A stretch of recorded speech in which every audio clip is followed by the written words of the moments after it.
ಬರಲಾರವೇ ನಮಗೆ ಆ ಸುಂದರ ದಿನಗಳು, ಮತ್ತೆ ಸಿಗಲಾರದಲ್ಲ ನಮ್ಮ ಸುಂದರ ಬಾಲ್ಯ ಮತ್ತು ನಾವು ಕಳೆದ ಸುಂದರ ರಸನಿಮಿಷಗಳು ನಮ್ಮ ಮುಂದಿನ ಮಕ್ಕಳಿಗೆ ಸಿಗುವುದಿಲ್ಲ ಅಲ್ವಾ ಎನ್ನುವಂತಹ ಒಂದು ಆತಂಕ ನನಗೆ ಸದಾ ಕಾಡ್ತದೆ.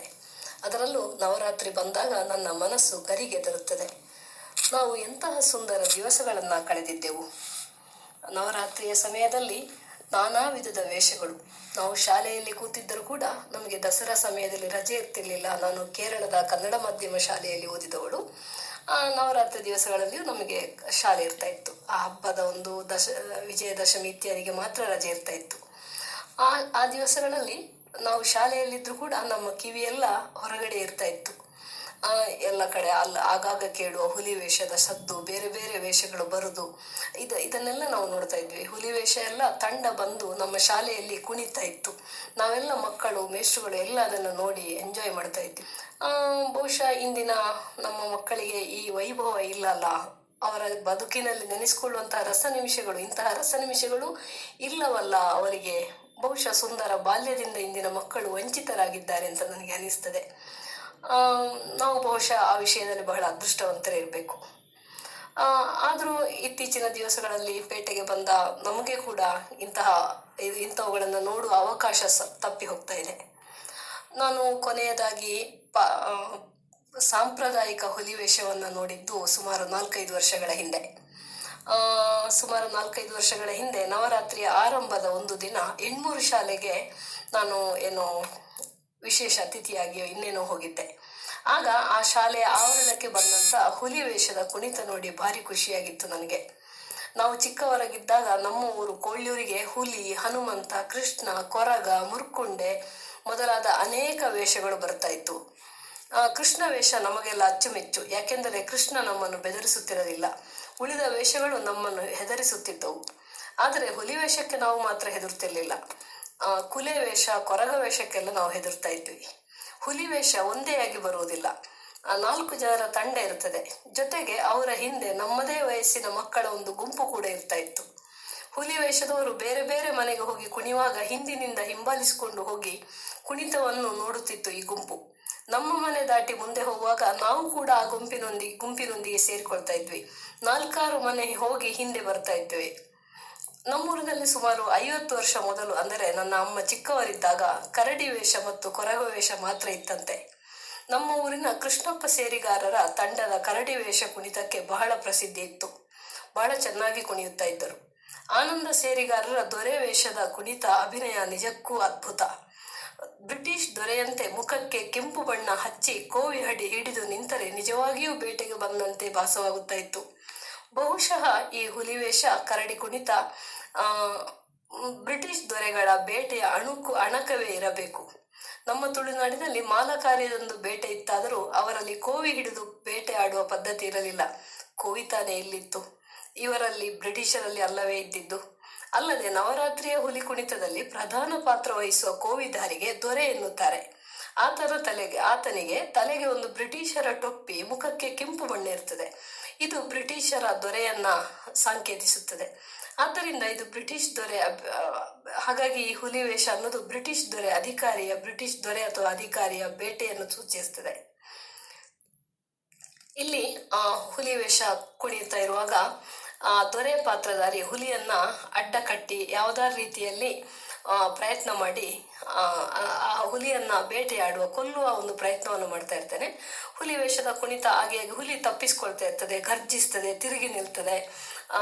ಈ ಕೊನೆಗೆ ಹುಲಿ ವೇಷದ ದೊರೆ ವೇಷವನ್ನು ಧರಿಸಿದಂತಾತ ಆ ಹುಲಿಯ ತಲೆಯ ಹತ್ತಿರಕ್ಕೆ ಬಂದು ಕೋವಿಯನ್ನು ಹಿಡಿತಾನೆ. ಅಲ್ಲಿ ಹುಲಿ ಸಾಯ್ತದೆ ಅನ್ನುವ ಅರ್ಥ.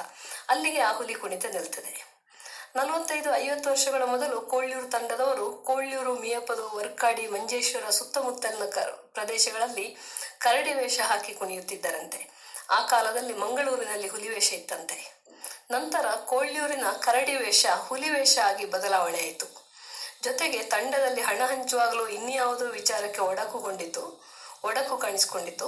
ಸುಮಾರು 40 ವರ್ಷ ಮೊದಲು ಇವರ ತಂಡದಲ್ಲಿದ್ದ ರಾಮ ಎಂಬುವರು ನಮ್ಮ ಊರಿನಲ್ಲಿ ಮೊದಲಿಗೆ ನಾರದ ವೇಷ ಹಾಕಿದರಂತೆ. ಅವರ ವೇಷ ಬಹಳ ಯಶಸ್ವಿಯಾಯಿತು. ಅವರಿಗೆ ಸಾಕಷ್ಟು ದುಡ್ಡು ಕೂಡ ಸಂಗ್ರಹ ಆಯಿತು. ಅದನ್ನು ನೋಡಿಯೇ ಏನೋ ನಮ್ಮೂರಿನ ಮೆಟ್ಟುಕೊಂಡೆಯ ಒಬ್ಬರು ಮುರ್ಕುಂಡೆ ವೇಷವನ್ನು ಹಾಕಲು ಶುರು ಮಾಡಿದರು.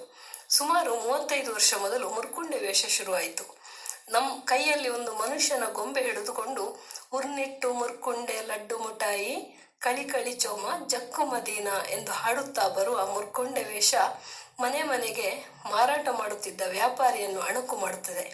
ಮಲಯಾಳ ಭಾಷೆಯಲ್ಲಿರುವ ಈ ಹಾಡಿನ ಅರ್ಥ ಹೀಗಿದೆ: ಉದ್ದಿನ ಹಿಟ್ಟಿನ ಮುರುಕು ಉಂಡೆ ಲಡ್ಡು ಮಿಠಾಯಿ ಆಟವಾಡು ಚೋಮ ಜಕ್ಕು ಮದೀನ.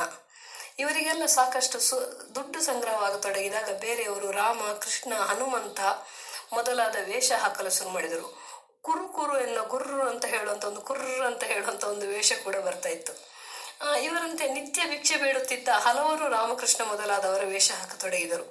ನವರಾತ್ರಿ ವೇಷಗಳನ್ನು ಹಾಕಿದವರು ಅದರ ಪಾವಿತ್ರ್ಯತೆಯನ್ನು ಮೂಲೆಗೆ ತಳ್ಳಿ ಸಂಜೆ ಹೊತ್ತು ಕುಡಿದು ತೂರಾಡತೊಡಗಿದಾಗ ಯಾವುದೇ ದೇವರ ವೇಷಗಳನ್ನು ಹಾಕದಂತೆ ನಿರ್ಬಂಧ ಬಂತು. ಹಾಗಾಗಿ ಮೊದಲು ಹನುಮಂತ ವೇಷ ಹಾಕುತ್ತಿದ್ದ ನಮ್ಮೂರಿನ ಸಂಜೀವ ಈಗ ಶೂರ್ಪಣಖಿ ವೇಷ ಹಾಕುತ್ತಿದ್ದಾರೆ. ಅವರು ಮೊದಲು ಹನುಮಂತನ ವೇಷ ಹಾಕ್ತಾ ಇದ್ದಾಗ ಒಂದೊಂದು ಮನೆಗೆ ಹೋಗಿ ರಾಮಾಯಣದ ಒಂದೊಂದು ಭಾಗವನ್ನ ಅಭಿನಯಿಸಿ ತೋರಿಸ್ತಾ ಇದ್ರು. ಹನುಮಂತ ಸೀತೆಯನ್ನು ಹುಡುಕುವ ಸಂದರ್ಭ, ಸೀತೆಯನ್ನು ಕಂಡು ಮನವಿ ಮಾಡುವಂತ ಸಂದರ್ಭ, ಜಾಂಬವಂತ ಹನುಮಂತನಿಗೆ ದೂರಕ್ಕೆ ಹೋಗಿ ಲಂಕೆಗೆ ಹೋಗಿ ಸಮುದ್ರ ಲಂಘನ ಮಾಡಿ ಸೀತೆಯನ್ನು ಕಂಡುಹಿಡಿ ಅಂತ ಹೇಳುವಂಥದ್ದು, ಈ ಎಲ್ಲ ರಾಮಾಯಣದ ಬೇರೆ ಬೇರೆ ತುಣುಕುಗಳನ್ನು ಅವರು ಅಭಿನಯ ಮಾಡಿ ತೋರಿಸ್ತಾ ಇದ್ರು. ಈಗ ಕೂಡ ಶೂರ್ಪಣಖಿ ವೇಷದಲ್ಲಿ ಅವರು ಇದೇ ರೀತಿಯ ಅಭಿನಯವನ್ನು ಮಾಡ್ತಾರೆ. ಶೂರ್ಪಣಖಿ ರಾಮನನ್ನು ಕಾಣುದು, ಲಕ್ಷ್ಮಣನನ್ನು ಕಾಣುದು, ಮತ್ತೆ ಪುನಃ ರಾವಣನಿಗೆ ಹೋಗಿ ದೂರು ಹೇಳುದು ಇತ್ಯಾದಿಯನ್ನೆಲ್ಲ ಅಭಿನಯ ಮಾಡ್ತಾರೆ. ಅವರ ಶೂರ್ಪಣಖಿ ವೇಷ ಸಾಕಷ್ಟು ಪ್ರಸಿದ್ಧಿಯನ್ನು ಪಡೆದಿದೆ. ಇನ್ನು ಕೊರಗ ವೇಷ ದುಡ್ಡು ಸಂಗ್ರಹದ ಉದ್ದೇಶದಿಂದ ಪ್ರಾರಂಭವಾದದ್ದಲ್ಲ. ಭೀಕರವಾದ ಕಷ್ಟ ರೋಗ ರುಜಿನಗಳು ಬಂದಾಗ ಕೊರಗ ವೇಷ ಹಾಕಿ ಬೇಡುತ್ತೇನೆ ಎಂಬ ಹರಿಕೆ ಹೇಳಿಕೊಳ್ಳುತ್ತಿದ್ದರು. ಬಹುಶಃ ಮನುಷ್ಯನ ಅಹಂಭಾವವನ್ನು ದೂರ ಮಾಡಲಿಕ್ಕೋಸ್ಕರವೇ ಇಂಥ ಒಂದು ಪದ್ಧತಿ ಬಂತೋ ಏನೋ ಗೊತ್ತಿಲ್ಲ. ಅದನ್ನು ನೆರವೇರಿಸುವುದಕ್ಕಾಗಿ ಕೊರಗ ವೇಷ ಹಾಕುತ್ತಿದ್ದರು. ಹರಿಕೆಯಾಗಿ ಕೊರಗ ವೇಷವನ್ನು ಬ್ರಾಹ್ಮಣರು ಕೂಡ ಹಾಕುತ್ತಾ ಇದ್ರು. ನಾನು ಚಿಕ್ಕವಳಿದ್ದಾಗ ಸುಮಾರು ಹೈಸ್ಕೂಲ್ ಓದುವ ಸಮಯದಲ್ಲಿ ನಮ್ಮ ಮನೆಗೆ ಕಾಸರಗೋಡಿನ ಹವ್ಯಕ ಬ್ರಾಹ್ಮಣರೊಬ್ಬರು ಹೇಳಿಕೊಂಡ ಹರಿಕೆ ತೀರಿಸುವುದಕ್ಕಾಗಿ ಕೊರಗ ವೇಷ ಹಾಕಿ ಬಂದಿದ್ದರು. ಈಗ ಕೊರಗ ಜನಾಂಗಕ್ಕೆ ಅವಮಾನ ಆಗುತ್ತದೆ ಎನ್ನುವ ಕಾರಣಕ್ಕೆ ಆ ಸಮುದಾಯದವರು ಬಿಟ್ಟು ಬೇರೆಯವರು ಕೊರಗ ವೇಷ ಹಾಕದಂತೆ ನಿರ್ಬಂಧ ಇದೆ. ಆದರೂ ಹರಿಕೆ ಹೇಳಿಕೊಂಡವರು ಗುಟ್ಟಾಗಿ ಕೊರಗ ವೇಷ ಹಾಕಿ ದೇವಸ್ಥಾನಕ್ಕೆ ಮಾತ್ರ ಬಂದು ಅಲ್ಲಿ ಕುಣಿದು ಭಿಕ್ಷೆ ಕೇಳಿ ಹರಿಕೆ ತೀರಿಸುತ್ತಾರೆ. ಕರಾವಳಿಯಲ್ಲಿ ಪಿಲಿನಲ್ಕೆ ಬಹಳ ಪ್ರಸಿದ್ಧಿ ಪಡೆದಿದೆ. ಮೊದಲು ಹುಲಿ ತೊಗಲಿನ ಬಣ್ಣದ ಕೂದಲಿನಂತೆ ಎಳೆಗಳು ಇರುವಂತೆ ತಯಾರಿಸಿದ ಗೋಣಿ ಚೀಲದ ಬಟ್ಟೆಯನ್ನು ಹಾಕುತ್ತಿದ್ದರು. ಮುಖಕ್ಕೆ ಹುಲಿಯ ಮುಖವಾಡ ತೊಡುತ್ತಿದ್ದರು. ನಾನು 4ನೇ ತರಗತಿಯಲ್ಲಿ ಓದುತ್ತಿದ್ದಾಗ, ಅಂದರೆ ಸುಮಾರು 35 ವರ್ಷಗಳ ಹಿಂದೆ, ಮೈಗೆ ಹುಲಿಯಂತೆ ಪೇಂಟ್ ಬಳಿದು ಕುಣಿತ ಆರಂಭವಾಯಿತು. ಅದೀಗ ಒಂದು ವಿಶಿಷ್ಟ ಜಾನಪದ ನೃತ್ಯ ಪ್ರಕಾರವಾಗಿ ಮನ್ನಣೆಯನ್ನು ಪಡೆದಿದೆ. ಈಗ ವರ್ಷದಿಂದ ವರ್ಷಕ್ಕೆ ನವರಾತ್ರಿ ವೇಷ ಹಾಕುವವರ ಸಂಖ್ಯೆ ಇಳಿಮುಖವಾಗುತ್ತಿದೆ. ಮೊದಲು ನಮ್ಮಲ್ಲಿ ಮನೆಗೆ ಆಟಿಕಳೆಂಜ, ಸೋಣೆ ಜೋಗಿ, ಕಾವೇರಿ ಪುರುಷ ಮೊದಲಾದವರು ಬರುತ್ತಿದ್ದರು. ನಾವು ಅವರನ್ನು ಅಪೂರ್ವ ಜನಪದ ನರ್ತಕರೆಂದು, ನಮ್ಮ ಸಂಸ್ಕೃತಿಯ ಪ್ರವಾಹಕರೆಂದು ಗೌರವದಿಂದ ಕಾಣದೆ ಭಿಕ್ಷುಕರಂತೆ ಕಂಡ ಕಾರಣ ಈಗ ನಾವು ಇವನ್ನು ಕಾಣುವುದಿಲ್ಲ. ನಮ್ಮಿಂದ ಈ ಕಲಾ ಪ್ರಕಾರಗಳು ದೂರವಾಗುತ್ತಿವೆ. ಹಾಗೆಯೇ ನವರಾತ್ರಿಯ ಹುಲಿ ಕುಣಿತ ಹಾಗೂ ಇತರ ವೇಷಗಳು ಮರೆಯಾಗದಂತೆ ನಾವು ಎಚ್ಚರ ವಹಿಸಬೇಕಾಗಿದೆ. ಜೊತೆಗೆ ಆ ನವರಾತ್ರಿ ವೇಷಗಳ ಮಹತ್ವ ಮತ್ತು ಪಾವಿತ್ರ್ಯತೆಯನ್ನು ಕೂಡ ಕಾಯ್ದಿಟ್ಟುಕೊಳ್ಬೇಕಾಗಿದೆ. ಈಗ ಅಲ್ಲೊಂದು ಇಲ್ಲೊಂದು ವೇಷಗಳನ್ನ ಮಾತ್ರ ನಾವು ಕಾಣ್ತೇವೆ. ಈ ನಿಟ್ಟಿನಲ್ಲಿ ನಾವು ಈ ಬಗ್ಗೆ ಹೆಚ್ಚು ಜಾಗೃತಿಯನ್ನು ವಹಿಸ್ಕೊಳ್ಬೇಕಾಗಿದೆ.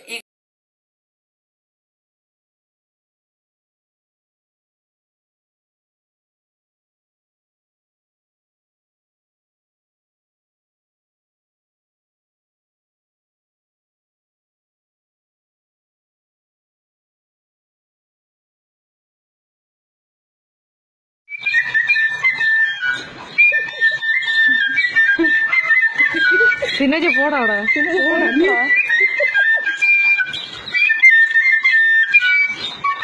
അയാൾ പേടിപ്പിക്കുന്നെന്തിനു